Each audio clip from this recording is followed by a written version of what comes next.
첫 영화는 제가 저기 대구 단편영화제에서 지원하는 그 딥하고 숏하게라고 하는 아마추어 영화를 찍을 수 있게 해주는 어떤 프로그램이 있었어요. 거기서 한 60만 원으로 찍었던 것 같아요. 네, 60만 원을 받아서 비영화인들, 그러니까 제 영화 동아리 선후배들 뭐 이런 사람들을 모아서 영화를 찍었던 것 같고, 그때는 여름이었어요. 네, 여름이었고 해되지 않는 작은 이제 자취방이 주가 되는 이야기였고, 그래서 이제 북창이라는 영화를 찍으면서 그 좁은 자취방 안에 한 배우까지 해서 막 13명이 들어가 있었어요. 그 원룸 안에. 그래서 제가 기억하는 그 북창은 굉장히 덥고 습하고 돈도 없는데 경험도 없어서 모든 게 미숙했던 그런 현장으로 조금 기억하고 있어요.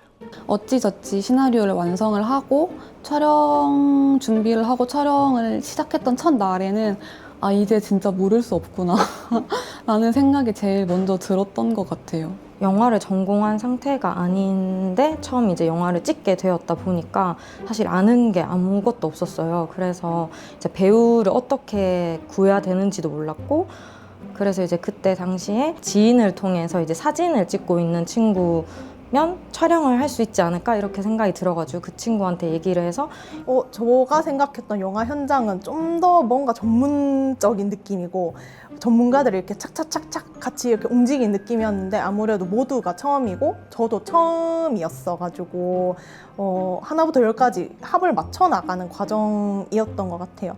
그래서 좀 얼렁뚱땅 넘어가는 그런 경우도 있었고 우당탕탕 하는 그런 현장이었는데, 지금 생각해보면 영화를 여러 번 찍었어도 그 우당탕탕은 계속 지속되는 것 같다. 그래서 저희가 미디어로 보고 막 상상했던 그런 전문가스러운 그런 모습은 어쩌면 그것이 다가 아닐 수도 있겠다라는 생각을 했었습니다.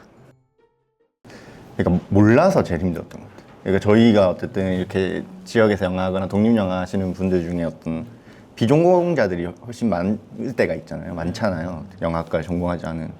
근데 저는 딱 찍고 나서 그 다음을 뭘 할지 모르는 게, 일단 찍었어요. 근데 그 다음에 뭐 컷을 붙일 줄도 모르고, 그 다음에 막 어떤 색 보정 어디서 해야 되지? 그 다음 믹싱은 또 대구면 서울까지 가야 돼요. 근데 또 업체들은 어디에 있지? 막 이런 전문적 지식이 없으니까, 그 다음에 뭐 가서 내가 어떤 걸 요구를 해야 되지? 그러니까 사운드를 어떻게 만져주세요. 이거 무례한 건가? 할 수 있는 건가? 막 이런 거 있잖아요. 그래서 그런 것들이 좀 힘들었던 것 같아요, 저한테는. 그 다음에 어떤 촬영하고 그런 기술적인 부분에 도움을 받아야 되는데, 그걸 안 받기에는 또 결과물들이 이렇게 상태가 안 좋을 때도 있고, 소스들이. 그래서 그런 게 조금 힘들었다. 그러니까 아무것도 모르니까, 제가 뭐 영화과를 나온 것도 아니고, 어떤 그 전에 영화 현장들을 많이 경험해 본 것도 아니고, 정말 초짜 감독이었거든요. 완전 말 그대로. 배우한테 어떻게 말해야 될지도 모르겠고, 촬영 감독님이나 촬영 부서 아니면 조명팀, 음향팀한테 어떤 걸 요구하고 어떤 걸 내 의견을 말해야 될지 모르겠는 거예요. 방법 자체를 모르겠는 거예요. 그 다음에 어떤 현장에서 쓰는 용어들에 대한 무지도 있었고, 그런 것들이 저를 조금 좌절시켰던 것 같아요. 절망시키고 좀 외롭게 느껴졌었고, 약간 그랬던 것 같습니다.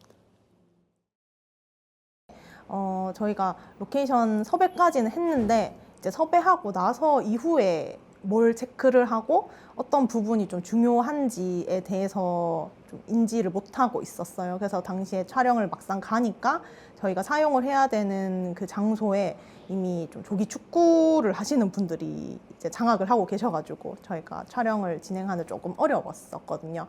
그래서 이런 부분이 좀 단순히 뭐 로케이션 섭외를 어떻게 해야 된다라는 게 아니라 뭐 어떤 체크리스트나 이런 것이 뭔가 서류적으로라고 해야 되나요? 어떤 가이드북 같은 게 좀 있었다면 좀 좋지 않았을까 생각이 듭니다. 그 영화를 만든다는 것이 사실은 절차나 방법이 쉽게 접근하기 어려운 부분들이 있거든요. 그냥 영화를 만든다라는 어떤 행위가 실질적으로 영화를 만들려면 알아야 할 것도 많고, 또 혼자서 할 수 없는 일들, 실질적으로 그 일을 전문적으로 하는 사람들하고 해야 되는 부분들이 있는데, 그런 것들을 알려주거나 가르쳐주는 곳들은 뭐 학교를 가지 않는 한 잘 없으니까, 그래서 그런 어떤 제작 문제, 제작 방법의 문제가 있고요. 두 번째는 결국은 제작비의 문제죠. 그 돈을 어떻게 마련하느냐, 그 부분들이 가장 현실적인 문제이지 싶습니다. 저는 제작 지원을 받으면서 멘토링이랑 후반 작업을 다 지원을 받았어서 비교적 쉽게 한 편인 것 같아요. 근데 좀 중요하다, 좀 잘 됐다고 생각을 했던 게 아무것도 설명을 듣지 않고 믹싱하러 가세요, 뭐 색 보정하러 가세요 했으면 여기서 뭘 하는 거지? 이러고 좀 뭐라고 하지? 당황했을 것 같은데 이전에 기술적으로 이게 어떤 흐름에 의해서 이런 파일을 사용을 하는지 또 이 공정이 왜 필요한지를 다 강의를 해주시고 가셨어서 훨씬 더 쉽게 할 수 있었던 것 같고 저 멘토링, 1대1 멘토링 해준 게 되게 큰 도움이 됐는데 일단 첫 번째로 위기 상황이 왔을 때 처음이고 지식이 없으니까 멘탈이 아예 나가버리잖아요. 저는 첫 번째 날 촬영본을 다 잃어버렸었거든요. 근데 사실 최악이 없. 네, 근데 거기서 짜증을 낸다고 달라지는 건 없으니까. 근데 또 짜증을 내지 않기에는 그러니까 감정적으로 좀 보고할 곳이 좀 필요했어서 멘토 감독님께 이런 상황이 있었는데 혹시 어떻게 하는 게 맞느냐라고 좀 조언을 구할 수 있는 것도 좋았고 시나리오 완성할 때나 아니면 편집을 할 때도 이 편집은 좀 지루해서 사람들이 여기서 잘 것 같다 이런 것들을 좀 가감없이 말씀을 해주셔서 그러니까 시야가 좁아서 힘들다고 하셨잖아요. 그래서 그 부분을 좀 확실하게 보완할 수 있었어서 저는 좋았던 것 같아요. 일단은 금전적인 지원이 있었고 두 번째로는 기술적으로 영화가 어떻게 만들어지는지 그리고 기술적인 면 이외에 현장이 어떻게 돌아가는지를 설명해 주시는 강의가 2차례인가 있었고 1대1로 멘토링 감독님을 붙여주셔서 영화를 완성할 수 있게 해주셨습니다. 사실 어떤 후작업이라거나 멘토링에 들어가는 비용을 금전적으로 더 돌려서 지원을 해주는 영화제도 있었겠지만 처음 영화를 시작하는 입장에서는 돈이 부족한 것도 부족한 건데 부족하기 이전에 얼마가 들어가서 내가 얼마가 부족한지를 아예 모르는 경우가 굉장히 많다고 생각해요. 그래서 이 산업이 어떻게 돌아가는지 어떤 과정을 거쳐서 영화가 만들어지는지를 최대한 착오 없이 공부하고 배우고 완성할 수 있게 도와줬어서. 네, 저희 2030 청년영화제는 이제 5회를 맞이한 이제 걸음마를 뗀 작은 영화제인데요. 청년들이 자신들의 이야기를 들어달라, 우리의 이야기를 할 것이 없다라는 그런 외침이라고 할까요? 그것이 굉장히 인상적이었어요. 그래서 그렇다면 청년들이 세상을 향해서 하고 싶은 이야기를 영화라는 것으로 표현해 볼 수 있도록 우리가 제작 지원을 도와주면 어떨까라는 생각에서 시작이 됐습니다. 그래서 저희 영화제는 이제 영화를 전공하지 않은 청년들, 뭐 영상이나 영화에 관심 있는 그런 청년들을 대상으로 하고 있고요. 먼저 이제 300만 원 정도의 지원금을 주면서 제작에 착수할 수 있도록 돕습니다. 그리고 영화 연출을 전공하지 않은 청년들이 대상이기 때문에 저희 멘토 감독님들이 계세요. 그래서 멘토 감독님들이 그분들을 이렇게 곁에서 지원해 주시고요. 그리고 이제 후반 작업들 일체를 저희 영화제 측에서 다 지원해 주고 있습니다. 그래서 전체적으로는 15분 분량의 단편 영화가 만들어지는데 대략 한 1,000만 원 정도의 지원 효과를 나타내고 있습니다. 그렇게 만들어진 영화를 저희 2030 청년영화제의 사전 제작 지원작이라는 섹션에서 많은 관객들에게 선보이는 그런 영화제라고 할 수 있겠습니다. 우선은 처음 하는 영화를 처음 시작하는 감독님들을 위해서는 저는 어떤 진입벽을 낮춰줘야 되고 생각해요. 그러니까 저희가 저도 그랬고 영화를 처음 시작하면 영화를 어디서 할 수 있지? 영화를 하려면 어디다 물어봐야 되지? 뭐 이런 생각을 정말 많이 하고 서울에 가야 되나? 아니면 부산에 가야 되나? 뭐 이런 생각도 정말 많이 하거든요. 근데 각 지역에 독립영화를 할 수 있는 어떤 기관이나 어떤 베이스들은 다 마련이 되어 있다고 생각해요. 근데 그거를 알 수 있는 방법이 잘 없어요. 그래서 그런 것들에 대한 홍보나 이런 것들이 좀 이루어졌으면 좋겠고 그런 신인 감독들한테 줄 수 있는 어떤 티어가 따로 생겨서 그들만이 어떤 경쟁을 할 수 있는 어떤 구조도 좀 만들어지면 좋지 않을까라는 생각을 또 가지고 있습니다.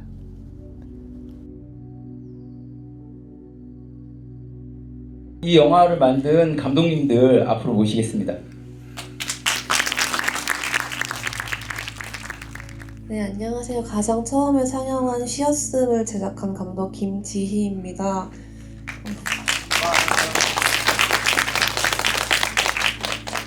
지금 경제활동을 하지 않는 청년 인구들 중에서 15% 정도가 아무 이유 없이 활동을 하지 않는 쉬었음 인구라고 알고 있는데요.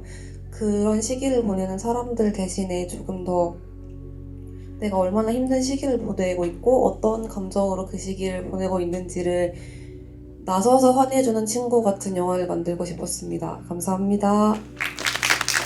네, 왜 쉬었음이라고 기재를 했는지가 먼저 궁금하고, 어디에서 일을 하지 않고 개인적인 프로젝트도 조금 미미하게나마 하고 그런 기간이었어서 쉬었음이라고 적었습니다. 그 왜 하필 똥일까라는 생각이 들더라고요. 왜 하필 똥이었나요? 일반적으로 내가 너에게 내 비밀을 알려줄게 라는 말은 해도 내가 내 똥 보여줄게 라는 말은 하지 않잖아요. 그래서 이 두 가지 포인트에서 그런 소재를 정했습니다. 무엇보다 시작이라는 의미가 가장 큰 것 같아요.